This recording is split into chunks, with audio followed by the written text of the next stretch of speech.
Hello, welcome back to my channel. പുതിയതായിട്ട് എൻ്റെ channel കാണുന്നവരെന്നെ സബ്സ്ക്രൈബ് ചെയ്ത് സപ്പോർട്ട് ചെയ്യണേ. പിന്നെ വന്നിട്ട് ഞാൻ ഇപ്പം എന്തിനാണെന്നറിയാം ഇങ്ങനൊരു വീഡിയോ ചെയ്യുന്നത്. ഞാനിങ്ങനെ വീഡിയോ ചെയ്യണം വിചാരിക്കും. ഞാൻ കുക്കിംഗ് വീഡിയോ ആണ് കൂടുതലും ചെയ്തുകൊണ്ടിരിക്കുന്നത്. പിന്നെ വിചാരിക്കും ഇങ്ങനെ ഓരോ വീഡിയോ കാണുമ്പോഴേ നമ്മൾക്ക് ഇപ്പോൾ റിയാക്ഷൻ വീഡിയോ ചെയ്യുന്ന ഒരാളല്ല ഞാൻ. റിയാക്ഷൻ വീഡിയോ ആയിട്ട് കാണാൻ വേണ്ട. അപ്പം ഞാൻ വിചാരിക്കും ഇങ്ങനെ ഓരോ ഓരോരുത്തർ വീഡിയോ കാണുമ്പോഴേ എനിക്ക് പറയാനുള്ളത് പറയാതിരിക്കാൻ കഴിയുമില്ല. അതുകൊണ്ടാണ് കേട്ടോ.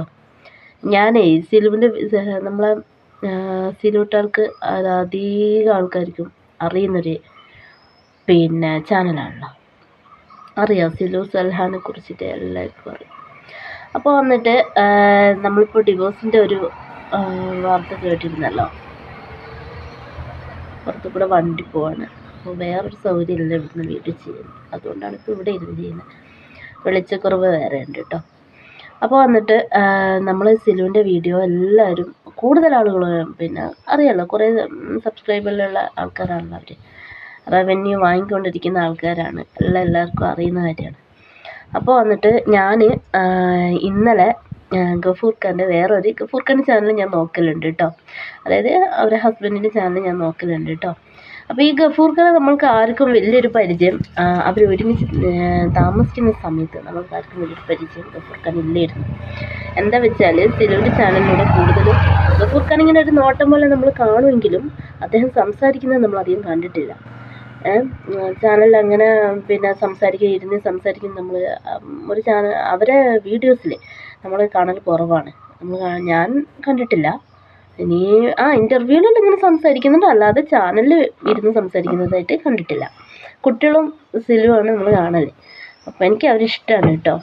എനിക്കവരിഷ്ടമാണ്. എന്താ വെച്ചാൽ എനിക്ക് എന്താണെന്ന് അറിയില്ല, അവരിഷ്ടമാണ്. അതുകൊണ്ട് മാത്രമാണ് ആ കാക്കാനോട് എനിക്കൊരു ബഹുമാനമുണ്ട്. എന്താ പറയുക, എൻ്റെ ഒരു കൂടപ്പിറപ്പ് പോലെ എനിക്കുള്ളൊരു ബഹുമാനമുണ്ട്. അതുകൊണ്ട് വേണ്ടി മാത്രമാണ് എനിക്ക് ഇന്നലെ ആ കാക്ക വീഡിയോയിൽ ഒരു കാര്യം പറഞ്ഞപ്പോൾ എനിക്ക് ഭയങ്കര വിഷമമായി. അപ്പോൾ അതുകൊണ്ടാണ് ഞാനിപ്പോൾ ഇങ്ങനൊരു വീഡിയോ ചെയ്യാൻ വിചാരിച്ചത്. അപ്പം ഞാൻ ആ കാക്ക ഫസ്റ്റ് ഇട്ട വീഡിയോ തന്നെ അറിയാമല്ലോ, പെട്ടെന്ന് കയറി പോയതും അത് വൈറലായതും അതെടുത്ത് കുറേ ആൾക്കാർ റിയാക്ഷൻ വീഡിയോ ചെയ്യുന്നത് സ്വാഭാവികമായിട്ടും ചെയ്യും.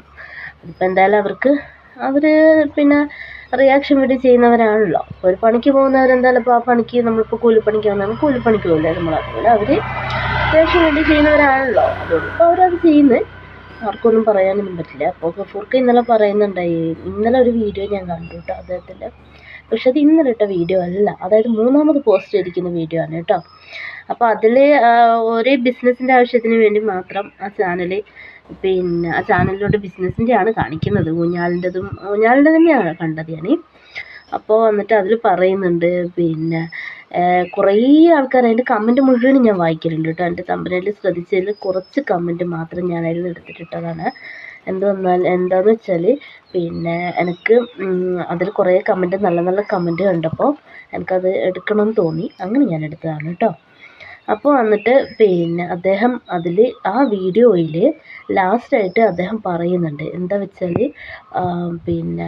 എന്ത് വിട്ടുവീഴ്ചയ്ക്കും ഞാൻ തയ്യാറാണ്, ഒരു ഡ്രൈവറായിട്ട് പോലും നിൽക്കാൻ ഞാൻ തയ്യാറാണെന്ന്.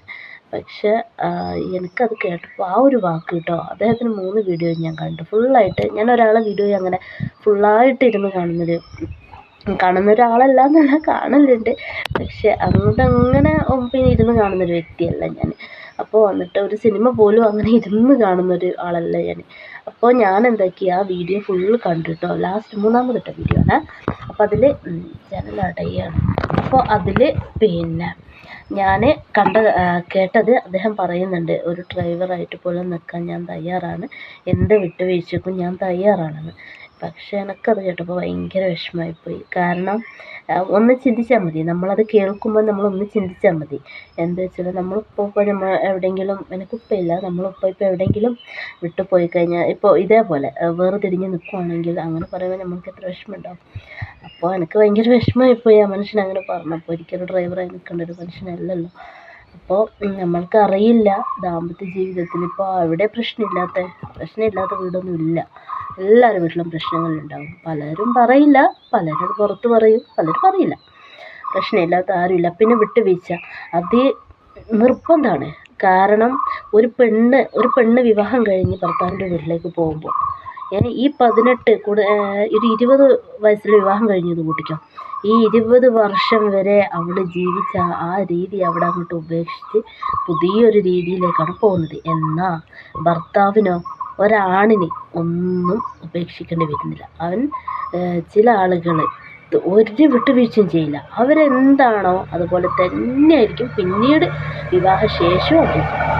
എന്നാൽ ചില ആളുകളോ പല വിട്ടുവീഴ്ചകളും ചെയ്ത് അഡ്ജസ്റ്റ് ചെയ്യുന്ന ചില ആളുകൾക്ക് അറിയാം. അത് അഡ്ജസ്റ്റ് ചെയ്യാൻ അവർക്ക് പറ്റും, അവരെ കൊണ്ട് അതിന് പറ്റും, അവരതിന് ശ്രമിക്കുകയും ചെയ്യും. പക്ഷെ ചില ആണുങ്ങൾ അങ്ങനെയല്ല, വിട്ടുവീഴ്ച ചെയ്യില്ല. അവരെന്താണോ മുന്നേ ഉണ്ടായത് അതുപോലെ തന്നെ ആയിരിക്കും വിവാഹശേഷം ഉണ്ടാകുക. അപ്പോൾ എന്നിട്ട് എനിക്ക് ആ ഒരു കാര്യം ഒന്നത് കേട്ടോ, എനിക്ക് അദ്ദേഹം പറഞ്ഞ് ഭയങ്കര വിഷമമായിപ്പോയി. ഒരു ഡ്രൈവറായിട്ട് പോലും അപ്പം അത് പറയുമ്പോൾ ആ മനുഷ്യൻ്റെ മുഖഭാവം കൂടി ഞാൻ ആ വീഡിയോയിൽ ശ്രദ്ധിച്ച്, ഒരു ചെറു പുഞ്ചിരിയോടുകൂടി അദ്ദേഹം അത് പറയുന്നത്, അല്ലാതെ ദേഷ്യം വന്നിട്ടോ അങ്ങനെ ഒന്നുമല്ല. പിന്നെ ചെലവിനോട് പിന്നെ പറയുന്നത് ആ വീഡിയോയ്ക്ക്, അതായത് ഒരു CCTV ദൃശ്യം പുറത്തുവിട്ടിരുന്നല്ലോ, കുറേ ആൾക്കാർ അത് വെച്ച് റിയാക്ഷൻ വീഡിയോ ചെയ്യുന്ന കണ്ടു കേട്ടോ. അതായത് ഒരു CCTV പിന്നെ ഗഫൂർക്ക, അതായത് സിലുവിൻ്റെ ഹസ്ബൻഡ്, പിന്നെ വീട്ടിനുള്ളിൽ വെച്ച് ചെയർ എന്തോ വാക്ക് തർക്കമുണ്ടാകുന്നതും പിന്നെ ചെയർ തട്ടി വിടുന്നതും ആയിട്ടുള്ള ഒരു CCTV ദൃശ്യം നമ്മൾ കണ്ടതാണ് അല്ലേ. അപ്പോൾ വന്നിട്ട് അതിൽ പിന്നെ അല്ല കുറേ ആൾക്കാരെ അത് റിയാക്ട് ചെയ്ത് വിട്ടിട്ടുണ്ട് കേട്ടോ. അപ്പോൾ ഞാനും ആ CCTV കണ്ടു, ഞാൻ വീഡിയോ ഇട്ടില്ല എന്നുള്ളത് ഞാൻ കണ്ടു കേട്ടോ. അപ്പോൾ അതിൽ അദ്ദേഹം പറയുന്നുണ്ട് അത് ചതിച്ചതാണെന്നും പിന്നെ അത് സിലു അന്നെയാണ് പോലും അയച്ചു കൊടുത്തത്, അത് വേറൊരാൾ പിന്നെ നിരന്തരം വിളിച്ചു ശല്യം ചെയ്ത് ബുദ്ധിമുട്ടിച്ചിട്ട് അയച്ചു കൊടുത്തതാണെന്ന്. അപ്പോൾ അതിങ്ങനെ പബ്ലിക്കിൻ്റെ മുമ്പിലേക്ക് അവരിടുന്നു ഒരിക്കലും വിചാരിച്ചിട്ടില്ല എന്നും പിന്നെ കാക്ക പറയുന്നുണ്ട്. അപ്പോൾ എന്നിട്ട് എനിക്കിപ്പോൾ എൻ്റെ ഒരു അഭിപ്രായം വെച്ചാൽ കാക്കാനോട് പറയാനുള്ള എന്താ പറയുക, ഒരിക്കലും നിങ്ങൾ പിന്നെ ഒഴിവായിട്ടില്ല എന്ന് നമുക്ക് എല്ലാവർക്കും അറിയുന്ന കാര്യമാണ്. ഡിവോഴ്സ് ആയിട്ടില്ല, അതായത് സെപ്പറേറ്റഡ് ആയിട്ട് താമസിക്കുന്നത് മാത്രമേ നിങ്ങൾ വീഡിയോയിൽ പറഞ്ഞിട്ടുണ്ട്. അപ്പോൾ എന്താ വെച്ചാൽ ഇനിയിപ്പോൾ നോമ്പൊക്കെ അല്ലേ വരുന്നത്, അപ്പോൾ കാക്ക വേറെ അങ്ങനെ താമസിക്കാതെ അമ്മയും മക്കളും സന്തോഷത്തോടു കൂടി നിൽക്കുക. അത് വന്നിട്ട് പിന്നെ നമ്മൾ എന്തായാലും നമുക്കറിയാമല്ലോ റമദാൻ മാസം നമ്മൾക്ക് വേണ്ടപ്പെട്ട നല്ലൊരു മാസമാണ്, നമുക്ക് എല്ലാവർക്കും അറിയുന്ന കാര്യമാണ്. അപ്പോൾ ആ മാസം നിങ്ങൾ വേറെ തിരിഞ്ഞ് നിൽക്കാതെ അപ്പോഴേക്കും എല്ലാ പ്രശ്നങ്ങളും തീർത്ത് സോൾവ് ചെയ്ത് രണ്ടാളും കൂടെ ഒരുമിച്ച് നോമ്പൊക്കെ അല്ലേ, അപ്പോൾ നോമ്പിന് പിന്നെ മക്കളൊക്കെ ആയിട്ട് നല്ല രീതിയിൽ ജീവിക്കുക. കാരണം എന്ന് വെച്ചിട്ടുണ്ടെങ്കിൽ കഴിഞ്ഞ വർഷം നോമ്പിന് സിലു കുറേ കിറ്റ് കൊടുക്കുന്നതൊക്കെ കണ്ടിരുന്നു. അപ്പോൾ ഇദ്ദേഹം അത് പിന്നെ പാക്ക് ചെയ്യാൻ ഹെൽപ്പ് ചെയ്യുന്നതും പാക്ക് ചെയ്ത് അത് ഏറ്റി വണ്ടിയിൽ കൊണ്ടുപോയി വെക്കുന്നതുമായിട്ടുള്ള ഒരുപാട് കാഴ്ചകൾ ഞാൻ കണ്ടിട്ടുണ്ട്.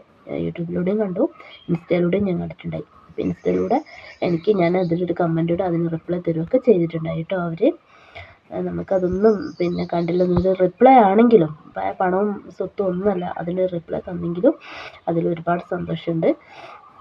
അപ്പോൾ രണ്ടാളും ഒരുമിച്ച് തന്നെ ജീവിക്കുക. നമുക്ക് ഇപ്പോൾ എനിക്ക് അവരെ ഇഷ്ടമാണ്, ഫാമിലിനെ ഇഷ്ടമാണ്. ഞാൻ വയനാടാണ് കേട്ടോ, അപ്പോൾ എനിക്ക് ആ ഫാമിലിനെ ഭയങ്കര ഇഷ്ടമാണ്. അപ്പോൾ ഞാൻ അവരെല്ലാ വീഡിയോസും കാണുന്നൊരു വ്യക്തിയാണ് കേട്ടോ, കമൻറ്റും ഇടാറുണ്ട്. ഇവിടെ ഇപ്പോൾ ഭയങ്കര തണുപ്പാണ്, അതുകൊണ്ട് ഭയങ്കര ഒരു വയ്യായികയാണ്. പിന്നെ ഇപ്പോൾ നമുക്ക് പറയാൻ ഉണ്ടാകുമ്പോൾ നമുക്ക് പറയാതിരിക്കാൻ കഴിയുമില്ല. കാരണം വെച്ചാൽ നമ്മൾക്ക് വേണ്ടപ്പെട്ട ഒരു വ്യക്തി യൂട്യൂബിൽ, ഞാനിപ്പോൾ വീട്ടിലിരുന്ന് വെറുതെ ഇങ്ങനെ വീഡിയോ ഇടുന്ന ഒരാൾ തന്നെയാണ്, വീഡിയോ ഇടും. പിന്നെ അല്ലാതെ വേറെ പണിക്ക് വെച്ചാൽ ഇടയ്ക്കിടയ്ക്ക് പോവും, ഇടയ്ക്കിടയ്ക്ക് വീട്ടിൽ തന്നെ ഉണ്ടാവും കേട്ടോ. അപ്പോൾ വീട്ടിലിരിക്കുമ്പോൾ ഇങ്ങനെ വീഡിയോ ഇടലാണ്. അപ്പോൾ എല്ലാവരും പുതിയതായിട്ട് കാണുന്നവർക്കുണ്ടെങ്കിൽ സബ്സ്ക്രൈബ് ചെയ്ത് സപ്പോർട്ട് ചെയ്യണം കേട്ടോ. അതാ വന്നിട്ട് പറയാൻ എൻ്റെ ചാനൽ മോണിറ്റൈസിങ് ആയിട്ടില്ല. അപ്പോൾ എല്ലാവരും പിന്നെ എന്താ പറയുക, സപ്പോർട്ട് നമ്മൾക്കത് അത്യാവശ്യമാണ് അല്ലേ. സപ്പോർട്ടില്ലാതെ നമുക്കൊരിക്കലും ചാനൽ മോണിറ്റൈസിങ് ആയി കിട്ടില്ല കേട്ടോ. അപ്പോൾ എല്ലാവരും സപ്പോർട്ട് ചെയ്യുക. വീഡിയോ കാണുന്നവരൊക്കെ എന്ത് കമൻ്റ് ആണെങ്കിലും, ഇനിയിപ്പോൾ ഞാൻ വീഡിയോ ചെയ്യുന്നത് ഇത് എന്തെങ്കിലും മോശം ഉണ്ടെങ്കിലും എല്ലാം പറയണം കേട്ടോ. അപ്പോൾ എനിക്ക് ഗഫൂർഖാനോട് ലാസ്റ്റായിട്ട് ഒന്നും കൂടെ തന്നെ പറയാനുള്ളത് വെച്ചാൽ നിങ്ങൾ ഒരുമിച്ച് ജീവിക്കുക, നമ്മൾക്കത് കാണുമ്പോൾ ഒരു സന്തോഷം.